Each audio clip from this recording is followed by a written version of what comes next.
My name is Eli, and I am a content creator who has lived in Los Angeles for the past 3 years.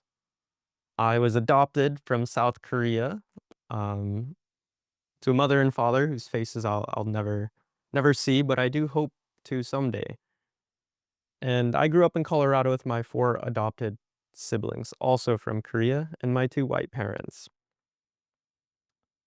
You could say that they were really good at making choices, and they were really good at forging partnerships.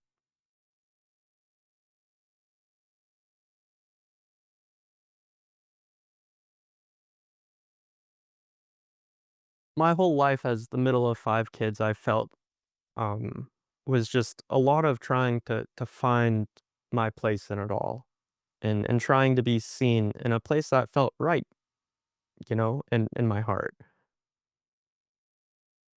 And the one place where I always felt it just felt right was exactly what you're seeing here, is this nice little frame, this nice little curated little part of myself that I choose to show and that I can create and make myself comfortable in. And that's why it's my bed, it's my home. The strangest part is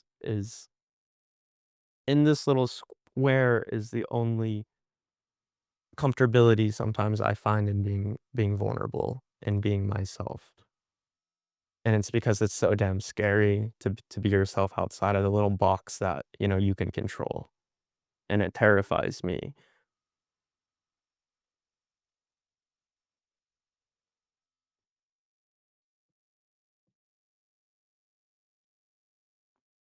I was always taught that when you're a little different, that you see the world differently, and the way I've seen it has made me quite disillusioned at times, for very long stretches of times.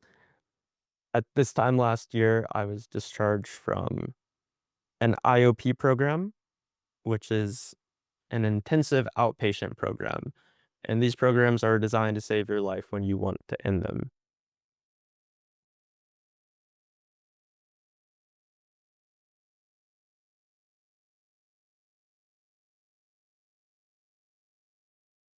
At this time, there were hundreds of thousands to millions of people watching on these videos that I would put out. And in these videos, it was this vulnerable little space for me, this little box that I could control.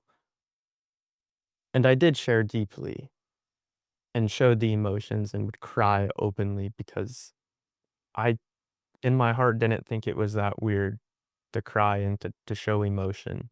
But being a guy and being an Asian guy and having the nuance of being adopted, it is quite confusing. But I don't like being put in boxes, if I don't get to create them.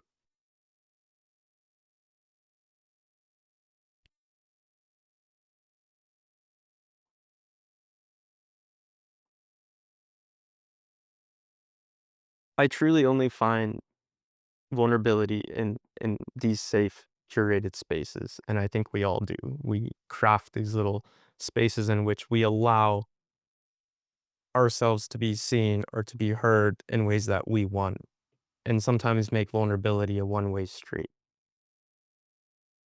And vulnerability is powerful when it's not a one-way street. When we choose to listen to vulnerability and to see it when someone is brave enough to share it.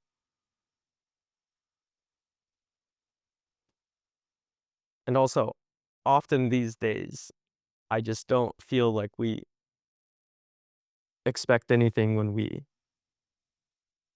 say things or try to connect with people. It's hard to expect anything because it's so scary. And so I was asked to give a message to my Gen peers and to the generations before me. So I'll start with the homies, of course.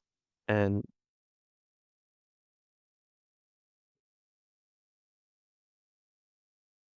my message to you is we're always told and taught self-love, and it's something that's huge, and I love it. I love it so much. Do not get me wrong, it's something we all need more of, but we can't keep using these things as excuses to only focus on ourselves and to only focus on our beliefs and our ideas. It is about choice and partnership and kindness and understanding, choice to speak, and a choice to listen. And to the generations before me, man, I miss your humor. You guys are dry.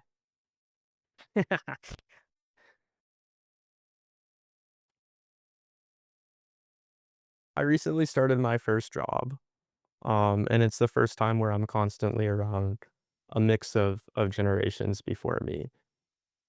And coming from, my pretty little influencer life where I felt like the most important person on my screen at all times to this kid with no life experience, it's both humbled and made me angry again. Like, I haven't felt like, oh, like I've just if only they could understand in a while since I, like, left for college. And I don't quite know what that is, except maybe it's in my communication and how I am speaking, but also maybe it's a function of just the street being one way from all of us. And so to you guys, it's like, work with us. And we, as our generations, will try to get over ourselves to work with you. And I think that's the battle that everything is coming down to. And we just need to make that choice for each other.